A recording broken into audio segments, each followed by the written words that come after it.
Vous êtes à l'abreuvoir de l'actualité. Bonsoir, bienvenue. Les grandes articulations. Modernisation de l'administration, l'élaboration du programme est lancée par la Guinée avec l'appui de ses partenaires. Le chef de mission de projet ambitionne déjà le renforcement des capacités institutionnelles et la qualification des services publics. Rencontre du personnel judiciaire. Nous sommes à Koya où le garde des Sceaux veut s'assurer du respect des procédures en vue de l'examen rapide des dossiers. Il faut donc améliorer le cadre de travail. Le tribunal de la préfecture vient d'être rénové. Sport Ligue 1 de football, la 11e journée se joue ce week-end. Le classico entre l'AS Kaloum et le Horéac est à l'affiche. C'est ce samedi même. Au stade Petit Sori de Nongo, chaque entraîneur mesure les enjeux de la rencontre. Une fois de plus, bonsoir. À présent, nous ouvrons cette édition par ce décret. Décret des 2025-0039 RG CNRD SGG portant nomination au ministère de l'Information et de la Communication. Le président de la République, vu la charte de la transition, décrète. Article 1er. Les hauts cadres et cadres dont les prénoms et noms suivent sont nommés dans les fonctions ci-après. 1. Conseiller principal, M. Mohamed Kondé, confirmé. 2. Conseiller chargé des réformes et de développement des médias et de la publicité, M. Mohamed Kantassouma, journaliste. 3. Conseiller juridique, M. Paul Sekou Yaraduno, juriste. Conseiller technique, M. Mfa Ousmane Kamara, précédemment directeur national des services de diffusion. Conseiller chargé de mission, M. Samba Camus Kamara, journaliste. Inspecteur général, M. Ismaël Fanta Traoré, précédemment inspecteur général adjoint. Inspecteur général adjoint, M. Alfred Oulemou, journaliste. Directeur national des services de diffusion, Mme Julienne Mathias, ingénieur. Directeur national adjoint des services de diffusion, M. Abdoulaye Koulibaly, consultant en télécommunications. Directeur national de la communication et des relations avec les médias privés, M. Boubacar Ba, précédemment directeur national adjoint de la communication et des relations avec les médias privés. Directeur national adjoint de la communication et des relations avec les médias privés, M. Amara Kamara, consultant en communication. Directeur général du Fonds d'appui au développement des médias, M. Souleymane Ba, confirmé.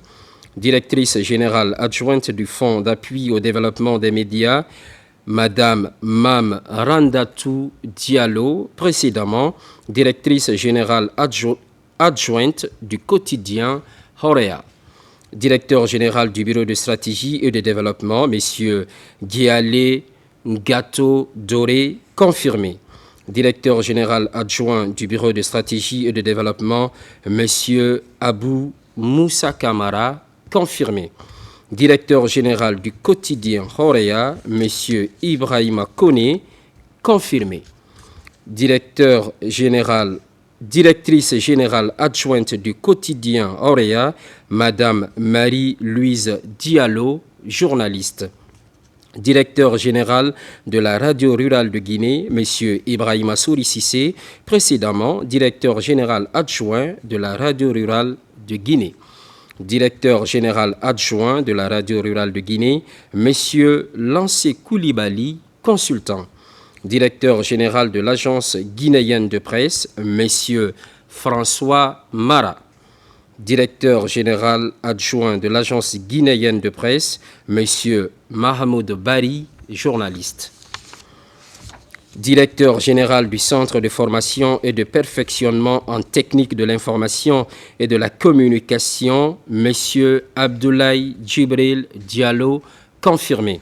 Directrice générale adjointe du Centre de formation et de perfectionnement en technique de l'information et de la communication, Madame Hadiatou Yayassal, confirmé. Directeur général de l'Institut national de l'audiovisuel INA, M. Abdul Kader Keïta, confirmé. Directrice générale adjointe de l'Institut national de l'audiovisuel INA, Madame Fatoumata Diarra Diallo, précédemment DGA de l'AGP. Directeur régional de l'information et de la communication de Kindia, Monsieur Morlaï Kamara. Directrice régionale de l'information et de la communication de l'AB, Madame Kadiatou Diallo, journaliste. Directeur régional de l'information et de la communication de Kankan, Monsieur Mamadi Kansan Doumbouya, journaliste. Directeur régional de l'information et de la communication de Nzérékoré, Monsieur Mohamed Salioupaï, journaliste. Directeur régional de l'information et de la communication de Boké, Monsieur Younoussa Tawel Kamara, journaliste. Directeur régional de l'information et de la communication de Mamou, Monsieur Mamadou Patebalde, consultant. Directeur régional de l'information et de la communication de Farana, Monsieur Sa Malik Kamara, consultant. Article 2. Le présent décret qui abroge toutes dispositions antérieures contraires prend effet à compter de la date de sa signature et sera enregistré et publié au journal officiel de la République Conakry le 14 mars 2025, signé Général Mamadi Doumbouya. C'est parti pour l'élaboration du programme de réforme de l'État et de modernisation de l'administration, à en croire le chef de mission du projet, Awalou Ouedrayogo. Cette initiative a pour principal objectif renforcer les capacités institutionnelles et améliorer la qualité des services publics. La cérémonie est présidée par le Premier ministre, chef de gouvernement, Ousmane Bangoura. Compte rendu. C'est le lancement des travaux d'élaboration du programme de réforme de l'État et de modernisation de l'administration publique en République de Guinée. Ce processus de transformation de l'appareil étatique mobilise membres du gouvernement, anciens premiers ministres, conseillers du président de la République, collectif des anciens hauts cadres, partenaires au développement, experts nationaux et internationaux. L'objectif de ce rendez-vous de Conakry est de bâtir une administration moderne, performante et centrée sur les résultats, capable de soutenir la mise en œuvre des politiques publiques. Le programme de réforme auquel on assiste le lancement sera un programme intégrateur. Il va capitaliser les forces et faiblesses de notre administration publique, prendre en compte les opportunités qui s'offrent à notre pays dans le cadre de la vision Simandou 2040. La modernisation de notre administration est essentielle pour mettre en œuvre le programme Simandou 2040, pierre angulaire du développement économique de notre nation. La modernisation de l'administration publique devra permettre de rendre plus efficace, plus accessible et plus transparente. Elle implique une simplification des procédures, une meilleure gestion des ressources humaines et financières et l'intégration du numérique dans les services publics. Pour une meilleure amélioration de l'accès aux services publics, les experts recrutés à cet effet dressent déjà un état des lieux de l'administration publique guinéenne. Les principales préoccupations soulevées par notre collectif d'anciens hauts fonctionnaires. Le premier point, c'est la multiplication des structures et chevauchement des compétences. Le sureffectif des structures centrales, deuxième constat. En n'accordant pas suffisamment d'attention à la multitude des structures et à la connaissance précise de leurs missions et attributions, l'on s'est nettement aperçu du sureffectif des cadres et agents, surtout au niveau des services. L'idée centrale de notre équipe, c'est au-delà d'observer la Conakry et le fonctionnement des grands axes structurels de l'État, nous avons prévu d'aller vers les régions pour interroger véritablement le local.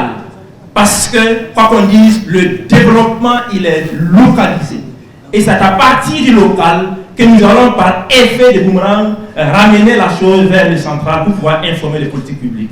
Ce programme de stratégie de référence devrait permettre à l'administration publique guinéenne de garantir son efficacité en facilitant la construction d'un pont vers la prospérité des Guinéens. La Guinée, pendant plusieurs décennies, a évolué de crise en crise. Et l'objectif de la transition actuelle, c'est d'en finir avec cette succession régulière et récurrente de crises structurelles qui font qu'à chaque pas, on fait 2 autres pas en arrière par la suite. La raison fondamentale de cette succession de crises réside dans le fait que le diagnostic véritable n'a jamais été fait. On a mis en relief des politiques centrées sur des individualités ou des groupes d'individus au lieu de s'interroger sur la nature profonde des dynamiques sociologiques de la société guinéenne pour apporter des réponses pertinentes et durables comme solution.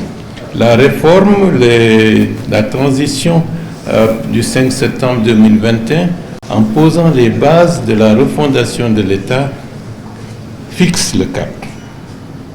Et ce cap est indispensable d'être suivi avec rigueur, cohérence. La Guinée, de l'indépendance à la période des années 2000, est dans un cycle politique qui est fini d'aller dans un processus en capacité de se renouveler. D'où les crises que nous avons connues. Et la crise a amené des réponses pertinentes avec une transition qui s'inscrit dans une logique de refondation politique, institutionnelle et de refondation de l'État. Au cours de ces 3 jours, les participants regroupés pour la circonstance tenteront d'analyser des enjeux susceptibles d'influencer le mécanisme de modernisation de l'administration publique de notre pays. Fini l'évaluation des partis politiques. Vous le savez certainement, un rapport provisoire a été présenté en fin octobre 2024. 90 jours ont été accordés aux partis politiques pour leur régularisation. Ce délai est épuisé. 75 partis sont finalement habilités à exercer leurs droits sur le territoire. Amadou Touré. 90 jours après la présentation des résultats provisoires de l'évaluation des partis politiques, comme prévu dans les textes qui régissent le fonctionnement des partis politiques en République de Guinée, le ministère de l'administration du territoire et de la décentralisation, à travers la direction des affaires politiques et de l'administration électorale, présente le rapport final de cette évaluation. Les résultats font cas à l'exercice sans entrave des activités de 75 partis politiques sur l'étendue du territoire guinéen. Ça fait 3 ans que nous sommes en train de travailler à assainir l'espace politique. On était à 350 partis politiques. On est revenu au moment de la prise des fonctions du général 2e secteur Ibrahima Khalil Condé à 211 partis politiques. Aujourd'hui, vous venez de suivre la présentation. 99 partis politiques ont émergé du lot en 2 formats. Il faut que les gens puissent aller au congrès pour renouveler les instances. C'est ça aussi une association politique. Être dans un parti politique, si ça ne vous aide pas à participer au développement du pays, ça ne doit pas vous empêcher de le faire. C'est important que chacun de nous puisse faire quelque chose pour faire avancer le pays. Nous nous réjouissons d'appartenir à la liste de 24 partis politiques autorisés à exercer sur l'ensemble du territoire, sous réserve de l'organisation de notre congrès qui ne dépend plus de nous.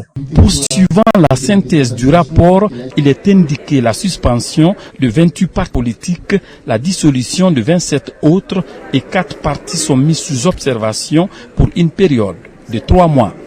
Nous félicitons les partis politiques qui ont bénéficié des certificats et nous encourageons les autres partis politiques qui sont mis sous observation de se mettre en règle dans le délai presque de ces 3 mois, les 90 jours, pour leur permettre de rejoindre l'espace des partis politiques de notre pays. Le même rapport indique que 24 partis politiques sont habilités à exercer leurs activités, mais sous réserve. Ceux-ci ont 75 jours pour se mettre dans les normes.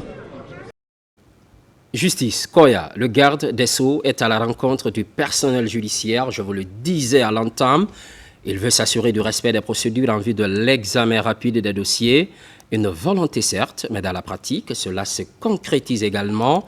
La rénovation et l'extension des tribunaux sont effectives. Kerno Younoussaba. Cette visite dans les juridictions vise à s'assurer de leur bon fonctionnement. Le ministre de la Justice et des Droits de l'Homme veut toucher du doigt les réalités dans les cours et tribunaux. Ici à Koya, l'entretien avec le personnel judiciaire porte sur le respect des procédures, histoire d'impulser la célérité dans la gestion des affaires. De faire en sorte que les dossiers, les procédures que nous avons soient menées idéalement et que des délais raisonnables pour des procédures soient tenus. Ces dernières années, le tribunal de Koya est réputé pour le volume considérable des dossiers. Pour améliorer la capacité opérationnelle du tribunal, le personnel a initié sa rénovation et son extension, un effort conjugué qui va améliorer les conditions de travail des acteurs de la justice afin de donner une réponse rapide aux demandes des justiciables.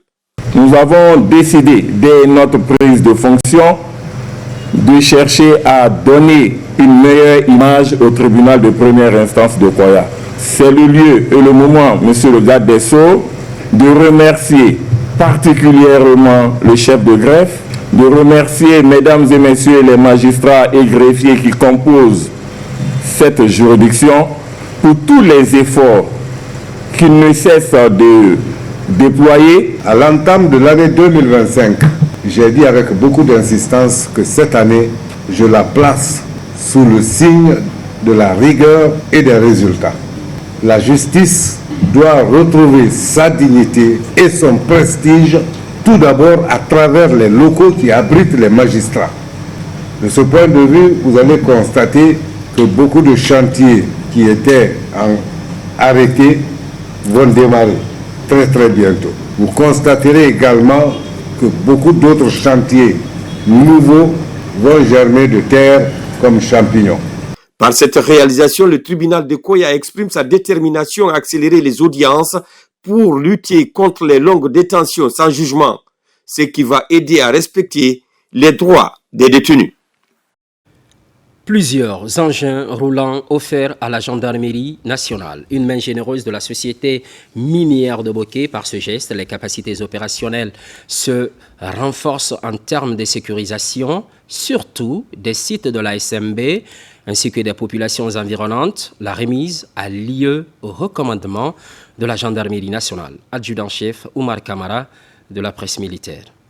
Ce sont 5 pick-up tout-terrain avec des réglages de dernière génération. Ils viennent d'être mis à la disposition du haut commandement de la gendarmerie nationale et direction de la justice militaire. Le geste est de la société minière SMB Mining Company et vise à renforcer le dispositif sécuritaire dans la région de Boké, zone d'implantation de la société. Nous sommes très honorés de vous remettre officiellement 5 véhicules qui vont venir compléter déjà les premiers véhicules qui sont à notre disposition sur nos terrains d'activité. La sécurisation de nos infrastructures, la sécurisation des femmes et des hommes qui composent notre compagnie et qui font la fierté de notre secteur. En recevant ces dons et fidèle à sa mission de protection des personnes et de leurs biens, le haut commandant de la gendarmerie nationale a rassuré le donateur de son accompagnement constant pour maintenir un environnement stable et sécurisé dans la zone de production minière. Ce don de véhicules témoigne la qualité du travail abattu par les gendarmes auprès de la SMB, mais aussi la volonté de la SMB à accroître les capacités opérationnelles de cette unité qui œuvre auprès d'elle depuis plusieurs années. Une fois de plus, ces véhicules, ce qui est sûr, viendront améliorer la capacité opérationnelle de nos unités dans la sécurisation non seulement de la SMB, mais aussi de la population environnante. SMB constitue aujourd'hui une référence de type de sécurisation que nous offrons à toutes les sociétés.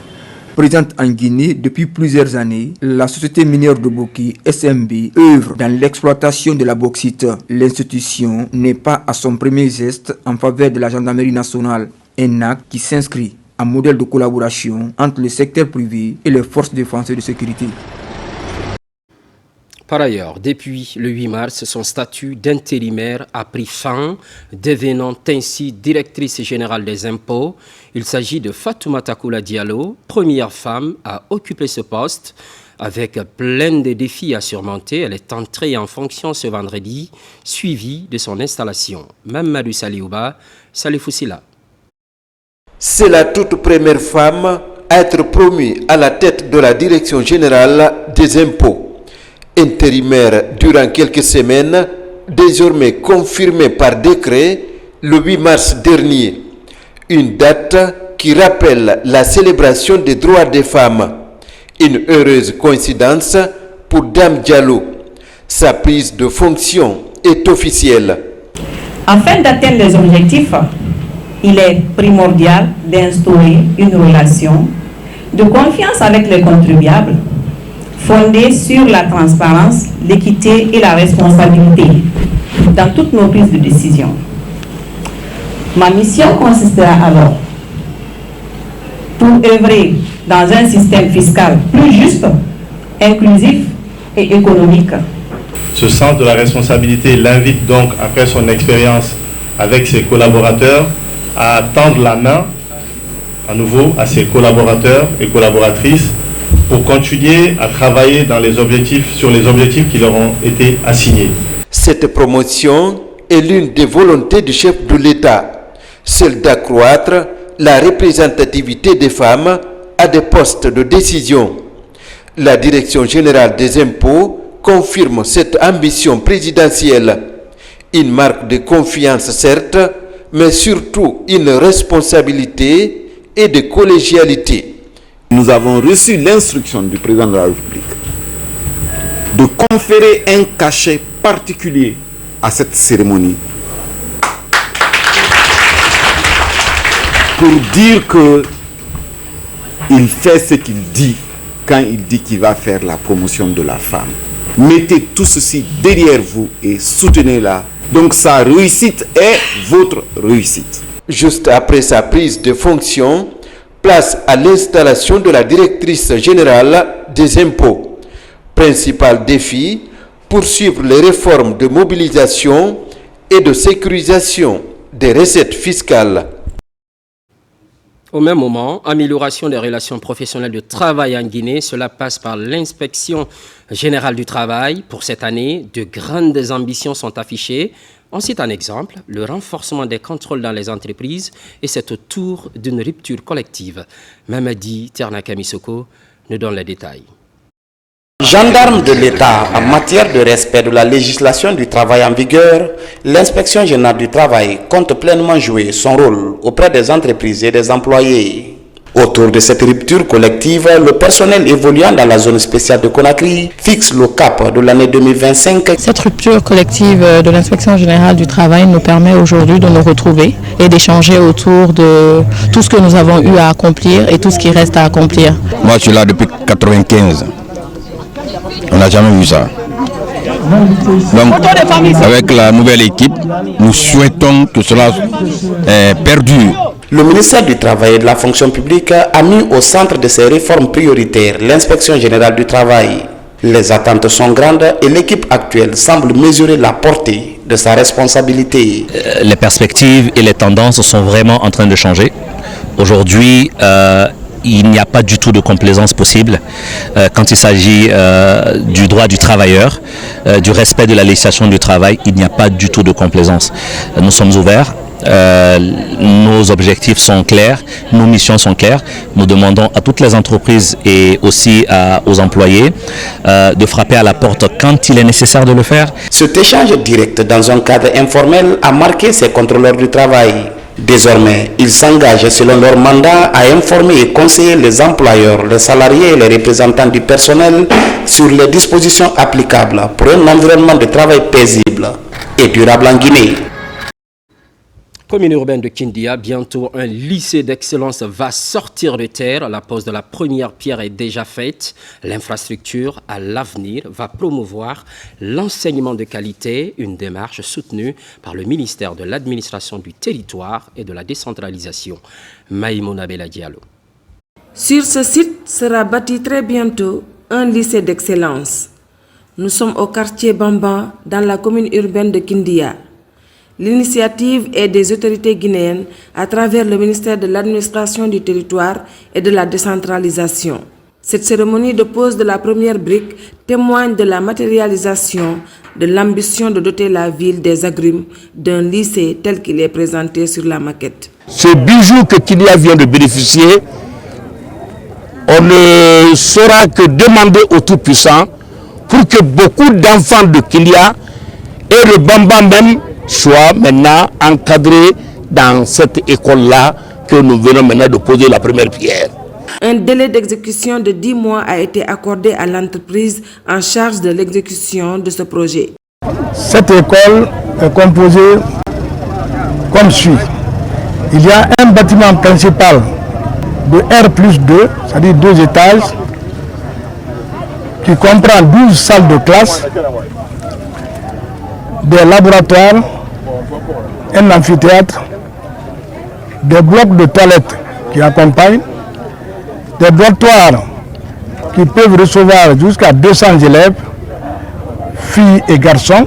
Terminé, l'infrastructure scolaire devrait contribuer à améliorer la qualité de l'enseignement et à réduire les longues distances pour les lycéens de la contrée.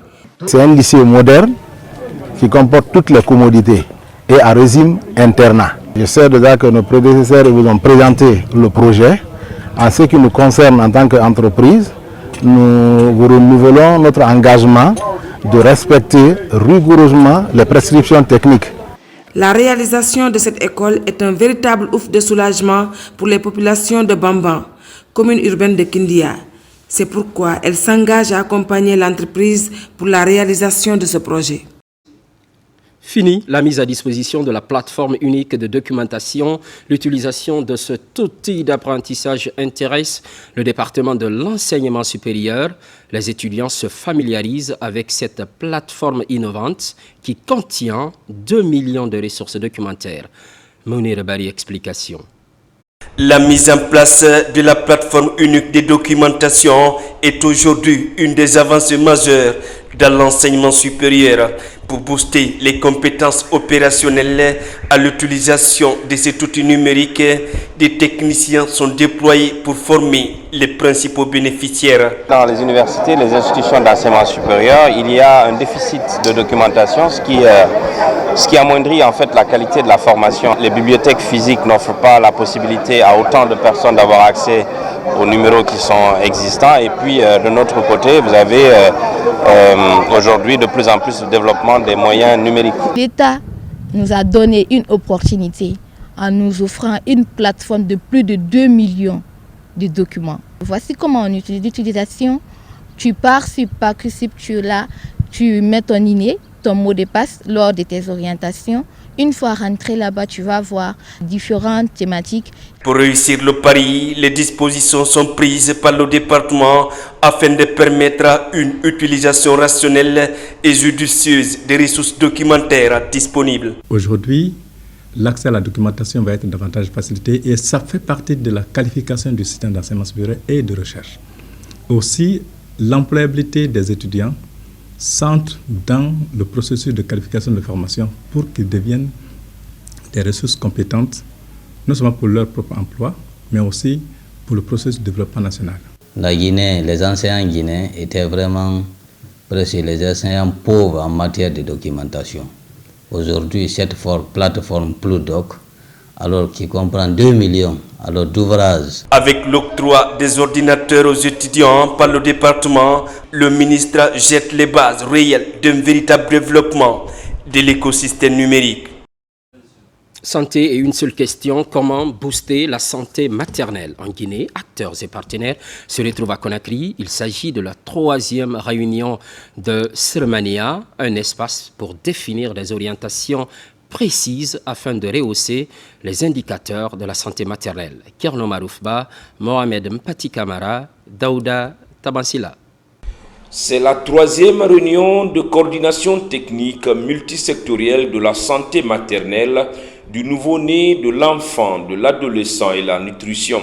Ce rendez-vous de Conakry réunit l'ensemble des acteurs engagés dans l'amélioration de la santé de la mère et de l'enfant et les inspecteurs régionaux du pays. Au-delà de passer en revue nos interventions, que c'est aussi un moment de partage de ce qui se fait dans les autres départements, donc de renforcement de la collaboration, aussi bien au sein de nos départements, à l'intérieur même du ministère de la Santé, mais aussi renforcer la collaboration entre les autres départements. À notre retour dans nos régions, nous avons faire la restitution de toutes les recommandations qui vont découler de cette réunion, mais aussi faire des plans d'action détaillés pour permettre vraiment d'améliorer tous les indicateurs de la SR Mania. Au-delà d'être une coordination, la SR Mania est une plateforme d'échange et de partage d'idées. À cette troisième réunion, les acteurs ont élaboré le bilan de cette coordination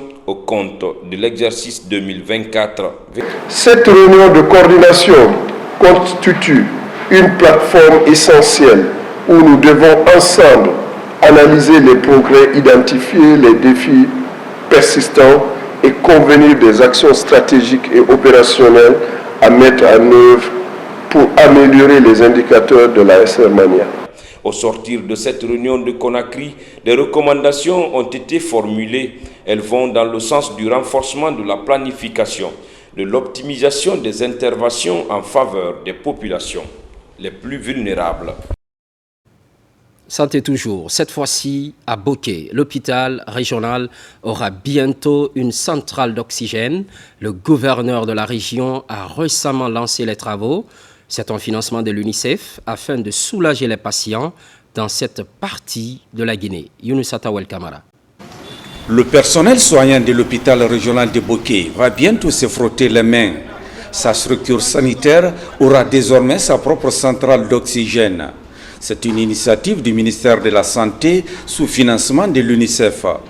La réalisation de cet édifice public qui reçoit tous les jours les patients venus de partout pourrait contribuer davantage à offrir un service de santé de qualité pour sauver des vies. L'oxygène est très nécessaire pour la prise en charge de beaucoup de malades. Nous remercions le général Mamadi Doumbouya qui ne ménage aucun effort pour faciliter les actions de la santé dans la préfecture de Boké. La pose de la première pierre de la construction de cette centrale d'oxygène constitue un ouf de soulagement. Si l'État, à travers la vision du chef de l'État, le général d'armée Mamadi Doumbouya aujourd'hui, on a l'opportunité d'abriter la fabrication de l'oxygène sur place, on ne peut que s'en réjouir. Après la pose de la première pierre par le gouverneur de la région de Boké, les ouvriers de l'entreprise en charge des travaux s'activent à respecter le délai contractuel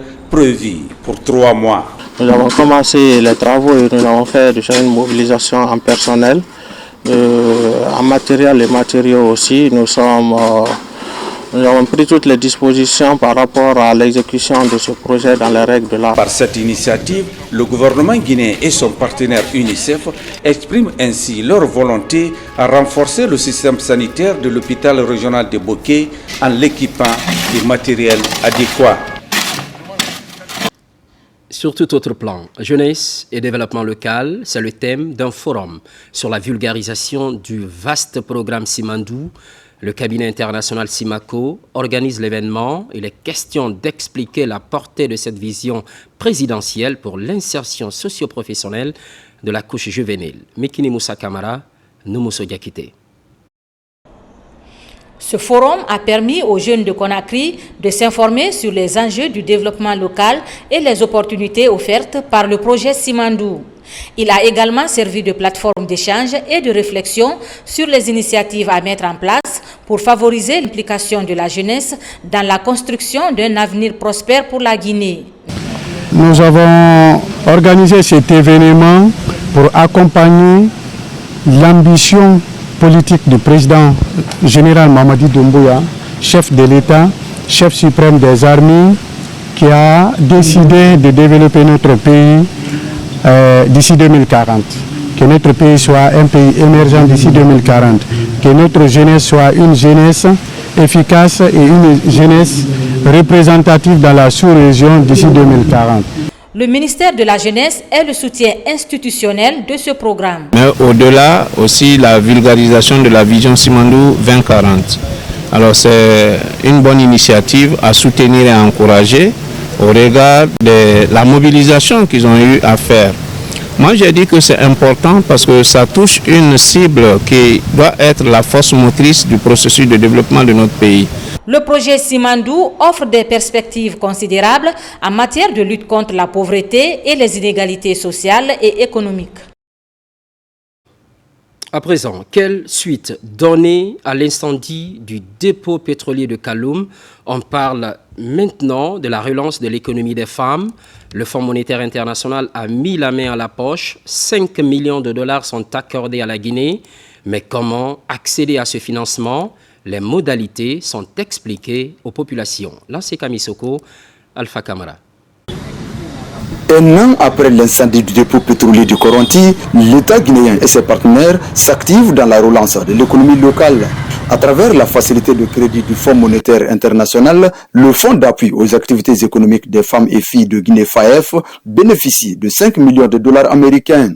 Destinés aux femmes porteuses d'initiatives, les conditions d'accès à ces fonds sont expliquées. Ce sont des rencontres de sensibilisation avec les sinistrés, pour que les sinistrés prennent en main leur destin, qui nous proposent des projets impactants pour la commune et qui va changer définitivement leur vie. Les conditions sont très simples. Il faut être sur la liste officielle des sinistrés. Il faut également habiter, avoir un certificat de résidence, avoir une carte d'identité en cours, valide, 2 photos d'identité, et puis accepter pour les ménages concernés de suivre une formation en éducation financière et pour finir, être résilient et avoir de bons projets. Visant à accompagner les ménages affectés par cet incendie en leur fournissant des lignes de crédit pour financer des micro-projets générateurs de revenus, cette initiative tombe sur de bons pieds dans les différents quartiers de Kaloum. Grâce à l'aide du président de la République, le général Mamadi Doumbouya, nous avons écouté les explications qui vont en droite ligne avec les besoins de nos femmes, de nos braves femmes. Le président a fait recours à nous, le général Mamadi Doumbouya. On le remercie très sincèrement avec l'initiative là. Né de la volonté du chef de l'État, dans le but de soutenir l'éclosion du potentiel féminin, le Fonds d'appui aux activités économiques des femmes et filles de Guinée a déjà accompagné 322 ambulantes de Conakry et facilité la formalisation de plus de 500 entrepreneurs féminines. Et puis, le ministère de l'Habitat vient de tenir une rencontre stratégique. Elle regroupe partenaires nationaux et internationaux évoluant dans l'immobilier. C'est pour exposer les ambitions du Salon de l'investissement de l'immobilier et des énergies pour l'Afrique, SIMEA en abrégé. La mobilisation des acteurs locaux est l'une des recommandations. Souleymane Kamara. Dans le cadre des préparatifs du Salon international de l'investissement, de l'immobilier et des énergies pour l'Afrique, qui se tiendra à Paris du 11 au 13 avril prochain, la Fédération nationale des constructeurs et promoteurs immobiliers de Guinée est au ministère de l'Urbanisme et de l'Habitat, en compagnie des professionnels du secteur. Le CIMEA permettra aux entreprises de rencontrer directement la diaspora guinéenne résidente en Europe, particulièrement à Paris. Et ça sera l'occasion pour la diaspora d'investir en Guinée d'une manière ou d'une autre, tant pour préparer leur retraite, donc leur retour au pays. Avec plus de 6000 visiteurs attendus, dont les représentants de 10 pays africains, le salon offre une vitrine unique pour promouvoir les projets locaux et attirer des financements. La diaspora n'a pas besoin maintenant d'aller acheter des terrains ailleurs, venir à Doha. Nous avons des appartements, nous avons des opportunités pour eux. Il suffit seulement de choisir le bien, de payer une avance de 10% et le reste maintenant vous payez à votre convenance pendant le délai de construction et vous avez votre appartement avec clé en main. C'est un sujet sur lequel nous sommes déjà très sensibilisés, donc c'est quelque chose que nous comprenons et que nous comptons vraiment accompagner du mieux que nous pouvons pour que les Guinéens de la diaspora puissent comprendre qu'ils sont pris en compte dans les politiques à la fois de l'État mais aussi des institutions privées que nous sommes. Le CIMEA 2025 de Paris vise à créer un pont entre les entreprises locales et les investisseurs de la diaspora, tout en stimulant le développement économique du pays. Nous saisissons cette opportunité pour mieux vendre le programme que le gouvernement envisage pour l'ensemble des Guinéens et aussi ceux de l'étranger, qui consiste la diaspora, pour mieux leur dire que les possibilités que nous avons ici à offrir pour les résidents et les non-résidents. Le CIMEA 2025 se positionne ainsi comme un catalyseur pour l'investissement immobilier et énergétique en Afrique de l'Ouest. Les initiateurs appellent à une mobilisation massive des acteurs guinéens pour faire de cet événement un succès. Un peu plus loin de Conakry, lancement de la construction des sièges et logements des trésoreries préfectorales. Kerouani n'est pas en marge, une initiative du gouvernement guinéen mise en œuvre par le département de l'économie et des finances. Derrière ces travaux, il faut espérer à la mobilisation accrue et à la meilleure gestion des ressources. Fodé Bangali Fofana, correspondance. La commune urbaine de Kerouani, une commune qui change radicalement de visage, cela grâce aux multiples efforts du gouvernement sous la clairvoyance du général président Mamadi Doumbouya. Le lancement des travaux de construction des bâtiments administratifs et logements du directeur au compte du Trésor public ici à Kerouani, marqué par cette pose de première pierre. Nous félicitons cet énième projet de la construction du siège de la trésorerie préfectorale de Kerouani. À travers ma voix, la population de Kerouani certifie son adhésion totale aux idéaux du CNRD et de son président, le général Mamadi Doumbouya. Ça, c'est premier du genre, de voir que les retraités ont un bureau. Auparavant, on nous ballottait de bureau en bureau. Dès que le besoin arrive pour ceux qui sont en fonction, on nous dérange. La construction de ce bloc administratif du trésor préfectoral de Kerouani est l'une des preuves tangibles de la bonne marche de la refondation prônée par les nouvelles autorités du pays. Le ministre de l'économie et des finances, par ma voix, sollicite auprès de l'entreprise contractante d'exécuter le plus tôt que possible, dans le délai, ces infrastructures en respectant les normes légales. Nous sommes désolés de constater que certains viennent poser leur première pierre, ils font le soubassement et puis ils disparaissent dans la nature. Quand c'est le cas, vraiment, nous n'allons pas manquer d'appliquer la loi sur qui que ce soit. Au nom de la laborieuse population de Kerouani, les autorités préfectorales ont rendu un vivant hommage au général Mamadi Doumbouya, président de la République, pour tous les efforts qu'il ne cesse de consentir pour le développement harmonieux de la Guinée, sa patrie. Même réalité du côté de Dabola et Kissidougou, ce qui va contribuer à l'amélioration des conditions de travail. L'idée ayant motivé la construction de cette trésorerie est favorablement accueillie. Ibrahima Oulenfofana nous donne les détails. Kissidougou, l'une des préfectures bénéficiaires d'infrastructures sous l'ère CNRD. Cette pose de la première pierre du bloc administratif de la trésorerie préfectorale en est une illustration. La mise en œuvre du projet dénote de la volonté politique du chef de l'État à offrir un cadre de travail aux administrateurs locaux. L'infrastructure comportera les bureaux et le logement du trésorier. Ce moment symbolise le début d'une aventure collective portée par l'ambition du président de la République, le chef de l'État, le général Mamadi Doumbouya, de doter nos préfectures d'infrastructures modernes, fonctionnelles et adaptées pour l'amélioration des conditions de travail des administrations publiques à la base. Au niveau du bloc administratif, vous avez 5 bureaux, plus le bureau du directeur préfectoral de la trésorerie, y compris un caveau sous-sol. Au niveau du logement, vous avez 3 chambres, 3 douches, et un salon, bienderie et de la terrasse et de la cuisine. C'est la première fois depuis 1958 que Kissidougou puisse avoir un trésorier public et sa résidence. Ça, c'est tout juste pour remercier le chef de l'État, le chef suprême des armées, le général Mamadi Doumbouya, qui nous a aidés. De Kissidougou, nous voici à Dinguiraï. Là aussi, les autorités ont procédé à la pose de la première pierre de la trésorerie. Le projet consiste à redorer le blason du secteur de l'économie et des finances. Le bureau doit comporter 5 compartiments, 2 douches. Le logement également viendra se greffer à cela. Ensuite, l'aménagement dans l'intérieur de la cour. Un projet qui a un délai d'exécution de 12 mois. La cérémonie s'est bien déroulée et à la satisfaction de tous les Dingaraïka qui nous demandent que de nouvelles infrastructures, parce que le peu d'infrastructures que nous avons ici sont tous vétustes et méritent d'être rénovés ou reconstruits. Ces édifices publics, une fois construits, vont permettre de renforcer les capacités opérationnelles des administrateurs locaux, des préfectures respectives. Il faut préciser que la moyenne Guinée n'est pas exclue. L'élan du développement se fait remarquer dans certaines préfectures. C'est le cas de Tougué et l'Eluma. Cette avancée notable vient confirmer la refondation tant prônée par les autorités du pays. Sarafdine Diallo, Nabila Kamara.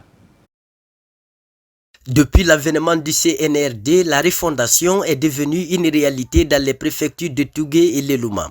Dans ces localités, plusieurs infrastructures sont réalisées ou en cours, comme les constructions de ces trésoreries lancées par le ministère des Finances à travers le budget national de développement. Je voudrais inviter l'entreprise à respecter scrupuleusement le contenu du cahier de charges et le délai contractuel de réalisation des travaux. Nous nous engageons à respecter le cahier de charges composé d'un bloc administratif, 4 bureaux, une salle de réunion, un magasin, 2 toilettes, 2 terrasses et le logement pour les travailleurs. À Tougué comme à l'Eluma, ce lancement des travaux du projet est un ouf de soulagement et d'engagement pour les autorités et les trésoriers préfectoraux ainsi que les citoyens de ces différentes localités. Avec la volonté politique du président de la République générale Mamadi Doumbouya, nous sommes très contents parce que à travers l'infrastructure là, vraiment nous allons commencer à faire des bons travail. Les fonctionnaires et toutes les populations de l'Eluma remercient l'ensemble des membres du gouvernement, le ministre de l'économie et des finances. La construction de ces édifices constitutifs des bureaux et logements nous est offert. Ce projet phare du gouvernement de la construction de ces bâtiments administratifs et de logements dans tout le pays vise à améliorer les conditions de travail pour un meilleur résultat au bénéfice des citoyens de l'arrière-pays. Sur tout autre plan, adaptation au changement climatique, Fourikaria, éventuellement, peut être le bon élève. Les communautés viennent de recevoir un important lot d'équipements agricoles, une manière de les accompagner dans la production, devenue de plus en plus difficile à cause des caprices de la nature. Mamadou Alpha Baldé, spécialiste maison. Dans les communes rurales de Benti et Farmouria, la destruction de la mangrove et la montée des eaux salines constituent un frein certain à la production locale. Zone agricole par excellence, les conséquences des changements climatiques sont déjà perceptibles sur le terrain. Pour accompagner les communautés et renforcer leur résilience, Guinée Écologie offre divers équipements aux populations de ces deux localités. L'idée, c'est de conserver les mangroves, c'est-à-dire de promouvoir les bonnes pratiques pour la protection de l'environnement. Et à côté de cela, on doit aussi accompagner les communautés dans le développement des activités génératrices de revenus. En plus du matériel agricole, des semences améliorées sont aussi remises aux communautés. Les risques liés au réchauffement climatique sont évoqués et la promotion de l'éco-citoyenneté encouragée. Avant, on n'a pas beaucoup de matériel, mais aujourd'hui, on a gagné beaucoup d'infrastructures qui peuvent être mises en valeur pour pouvoir bien faire notre bas-fond. Bien utilisé et organisé de telle manière qu'il n'a pas perdu. On a beaucoup souffert à Benti, nous les femmes de Benti. Vraiment, je suis très contente de Guinée Écologie. Avec cet accompagnement, Guinée Écologie et ses partenaires comme le partenariat régional pour la conservation de la zone marine côtière PRCM comptent accompagner le gouvernement dans sa lutte pour la protection des écosystèmes et la réduction des impacts du réchauffement de la planète le long du littoral. Mars, mois de la femme. Bonne nouvelle pour celles qui entreprennent et recherchent du financement pour leurs activités. Ecobank lance la version améliorée de son programme Éleveur. Il accorde des prêts non garantis allant jusqu'à $50 000. Kernosman Gallo pour plus de compréhension. Sur le chemin de l'émancipation économique des femmes, l'accès au crédit avec un faible taux d'intérêt est un atout majeur, une solution qu'encourage le gouvernement. À travers son initiative élevée, Ecobank accompagne de nombreuses actrices de développement qui évoluent dans le secteur privé ou qui entreprennent des activités génératrices de revenus. Pour renforcer son engagement en faveur des femmes, la banque lance une version améliorée de son programme Élevé qu'elle baptise Élevé Plus. Chez Ecobank, nous sommes convaincus que les femmes entrepreneurs sont un moteur essentiel de la croissance économique et de la prospérité de notre pays et de tout le continent africain. Élevé Plus est conçu pour aller encore plus loin. Cette nouvelle version du programme propose un meilleur accès au financement, notamment des prêts non garantis allant jusqu'à 50 000 $. Le programme amélioré va aider les femmes à accéder à un crédit jusqu'à un certain plafond sans garantie hypothécaire. C'est une situation vraiment innovante et qui va permettre aux femmes d'oser venir vers les banques. Avec ce programme, toute une stratégie d'accompagnement est aussi mise en place pour encadrer techniquement et financièrement les femmes afin de les aider à conquérir aussi de nouveaux marchés avec le soutien du gouvernement. Lorsqu'une femme réussit dans l'entrepreneuriat, c'est une famille, une communauté et toute une économie qui en bénéficie. À cette occasion, je tiens à féliciter chaleureusement Ecobank Guinée et à exprimer mes sincères remerciements à son directeur général et à toute son équipe pour leur engagement constant en faveur du développement des entreprises dirigées par des femmes en Guinée. La rencontre a aussi donné lieu à des échanges sur la question de l'entrepreneuriat féminin, des moments de partage qui ont mis en lumière les secrets de réussite de nombreuses femmes, mais aussi les difficultés auxquelles elles font face. Les opportunités similaires continuent de profiter aux femmes de Kindia. C'est un nouveau programme pour financer les projets d'autonomisation féminine. Yaya Silla. Tout a commencé ici, dans la grande mosquée de Tafori, dans la commune urbaine de Kindia, vendredi 7 mars 2025, la veille du 8 mars, fête internationale des femmes. Dans la piété, les femmes de Kindia, aux côtés desquelles les autorités régionales, préfectorales et communales se sont particulièrement mobilisées. Les prières ont été dites en faveur de la paix et à la promotion des femmes. Les femmes ont bien répondu, on a organisé le panel et le panel a parlé des 12 points critiques du BGIN 1995. J'ai parlé sur femmes et pauvreté. À l'époque, la pauvreté des femmes, c'était le manque d'instruction. Les femmes n'étaient pas instruites. Dans ce cas, pour combler ça, il y a eu l'alphabétisation, pour constituer des groupements pour les femmes, les aider à se mettre ensemble pour qu'elles puissent réaliser des activités génératrices de revenus. La troisième activité fut les prières dans la paroisse Saint-Trouat de Kindia. Avec Père Martin Camara, les fidèles ont mis l'accent sur la grâce de Dieu accordée à la femme. Et notre joie est immense aussi parce que nous avons pu communier avec toutes les femmes du monde et surtout aussi prendre part à cette lutte pour l'égalité des droits. La fête des femmes, célébrée le 8 mars 2025 cette année à Kindia, est une continuité de l'œuvre entreprise par les Hadja Mafori Bangoura, Balia Kamara, Jeanne-Martin Cissé et autres femmes ailleurs dans le monde.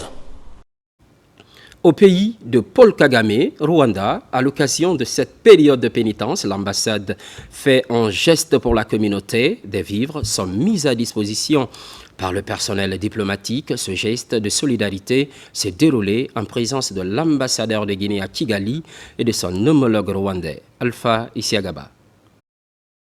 Voici un geste qui va rester longtemps gravé dans la mémoire des compatriotes vivant au Rwanda. Ils célèbrent, chrétiens et musulmans, cette période de pénitence aux côtés de l'ambassade. La représentation diplomatique à Kigali, pour communier avec les ressortissants guinéens, offre des denrées alimentaires. La démarche vise à les aider à traverser ce moment de gêne. Au nom de toute la communauté, nous sommes très ravis, solennellement, vivement, pour cette grande initiative de donner des dons en ce mois béni, non seulement pour les musulmans, mais aussi pour les chrétiens.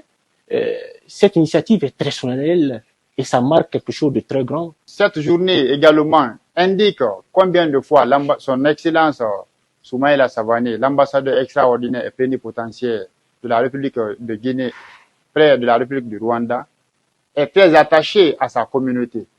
Et cela est également en conformité avec la vision du chef de l'État. En posant cet acte, l'ambassadeur Soumaïla Savané et son équipe contribuent à réduire considérablement les charges pour ces familles guinéennes. Nous prions que ce mois soit un mois de bénédiction pour la Guinée et que toutes les prières de tous les Guinéens et Guinéennes soient exaucées par notre Dieu. On vient de loin, on est dans un pays qui nous a accueillis comme vraiment des citoyens de ce pays. Respectons les lois de ce pays et surtout donnons-nous la main pour faire avancer notre pays qui est la Guinée. Plusieurs centaines de compatriotes ont bénéficié de ce geste de solidarité. Une assistance qui va au-delà des simples gestes anodins. Pour l'ambassade, c'est l'expression de l'entraide fraternelle à l'étranger.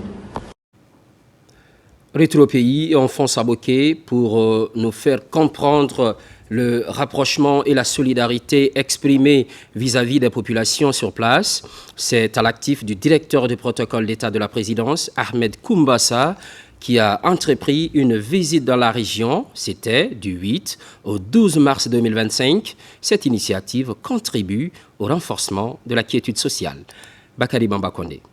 La visite de l'ambassadeur Ahmed Koumbassa a débuté par un moment symbolique et spirituel à la grande mosquée de Boké, où une lecture solennelle du Saint-Coran a rassemblé des fidèles musulmans. Ce rassemblement a été l'occasion de prier ensemble pour la paix sociale, le développement durable et la réussite du processus de refondation initié par le président de la République, son Excellence le général Mamadi Doumbouya. À travers ses prières et bénédictions, l'ambassadeur a renforcé l'importance des idées de pardon, de cohésion sociale et de développement durable qui sont au cœur des préoccupations du chef de l'État. Cet geste dont j'ai vu, vraiment, c'est une geste humanitaire. Je demande au bon Dieu vraiment de pardonner, c'est de se donner la main pour que vraiment les uns et les autres puissent être ensemble. Lors de son séjour à Boké, l'ambassadeur a également eu l'opportunité de rencontrer le Kuntigui de la préfecture de Boké, autorité morale respectée, avec qui il a échangé sur les préoccupations des populations locales et sur la manière dont la Guinée peut, dans son ensemble, contribuer à avancer vers un développement harmonieux et inclusif. L'octogénaire Nyokoro Sanusi Kamara, une figure respectée de la communauté, visiblement ému par la présence de l'ambassadeur Ahmed Koumbassa et de la délégation qui l'accompagne, a exprimé toute sa satisfaction. Kagandé, ici, l'autorité morale de Kagandé, parce que on a eu à Boké ici 8 ministres. Et regardez comment la ville de Boké est. Il y a eu des préfets de Boké. Qu'est-ce qu'ils sont fichus ici? Mais regardez aujourd'hui Boké, les routes, jusqu'à ça, jusqu'à Kondaboui. Mettez-vous au carrefour, regardez notre préfecture. Alhamdulillah, bien. Alors que les gens sont venus. Et il y a des possibilités pour changer cette préfecture-là. Mais ils ne l'ont pas fait. Cette visite du directeur du protocole d'État est un retour aux sources qui incarnent la longue tradition d'échanges et de liens solides que Ahmed Koumbassa a toujours entretenu avec les populations de sa région natale. En initiant des rencontres régulières avec les autorités locales et les leaders communautaires, il contribue activement à la consolidation des relations entre l'État et les citoyens, un effort précieux pour renforcer la paix, l'unité et le développement de la Guinée. Il va crescendo et à juste raison soutient des initiatives présidentielles. Le choix est porté sur des médias pour éclairer l'opinion publique par rapport à la vision du CNRD. Cette option a été dévoilée à l'occasion d'une conférence de presse. Aboubakar Junior Kamara. Les mouvements de soutien au président de la République se multiplient à travers le pays. Pour apporter leur soutien à l'homme du 5 septembre 2021, plusieurs options sont expérimentées. Le mouvement des engagés pour la réussite de la transition choisit les médias pour expliquer les acquis et la vision du gouvernement du général Mamadi Doumbouya. Je voudrais, Guinéennes et Guinéens, vous demander à tous, sans distinction d'opinion, de soutenir l'ère de la refondation prônée par le général d'armée Mamadi Doumbouya, président de la République, chef suprême des armées. La refondation est bel et bien possible en Guinée, mais de façon résolue et progressive. Cette conférence de presse est mise à profit pour expliquer aux médias les projets du programme de développement enclenché dans tous les secteurs du développement en Guinée. Plus de 200 partis politiques et plus de 1000 organisations de la société civile, nous avons été des milliers à vous solliciter pour appeler à porter votre candidature à l'élection présidentielle prochaine. Je vous avoue que nous ne voyons pas d'autres candidats crédibles, tant notre principale préoccupation était de faire aboutir cette transition dans la paix et la stabilité. Le mouvement des engagés pour la réussite de la transition décide d'accompagner le président de la transition dans tout le processus jusqu'à la victoire finale. Sport Ligue 1 de football, la 11e journée se joue ce week-end. Parmi les affiches, le Classico entre l'AS Kaloum et le Rorail AC. C'est ce samedi 15 mars au stade Petit Souri de Nongo. Chaque entraîneur mesure les enjeux de la rencontre. Abdoulaye Diallo. Peu importe l'état de forme de l'AS Kaloum ou du Rorail AC, le match entre les deux équipes est une croisade de prestige pour le football guinéen. Un Classico, ça se gagne parce que c'est les matchs les plus intéressants et c'est des matchs de référence, que ce soit pour l'entraîneur, que ce soit pour les joueurs.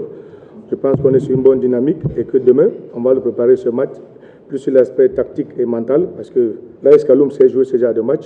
Au classement provisoire, les Rouges et Blancs de Matam occupent la 2e place avec 19 points et les Kaloumistes sont 10e avec 13 points. Les deux équipes restent également sur des succès lors de la 9e journée. À l'orée de ce derby, Noum Diané ne se met aucune pression. C'est pas Kaloum, c'est pas Afia, ça n'a rien à voir. Tous les matchs qu'on joue, on est en train de préparer ces jeunes-là à ça sur le plan mental.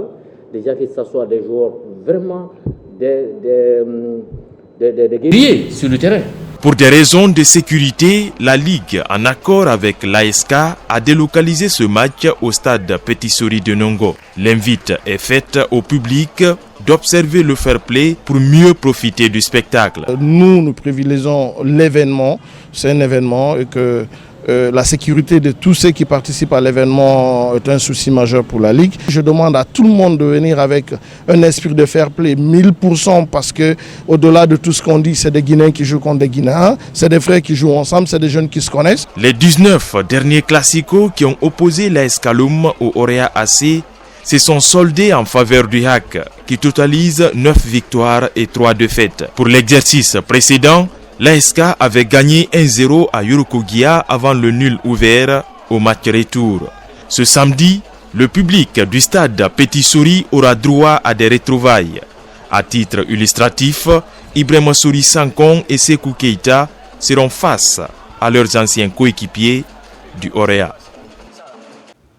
On se quitte sportivement, belle ambiance de football avec le Classico guinéen. L'actualité évolue sur la Guinée, notre paradis, terre de richesse et d'innovation. Constante fidélité à toutes et à tous.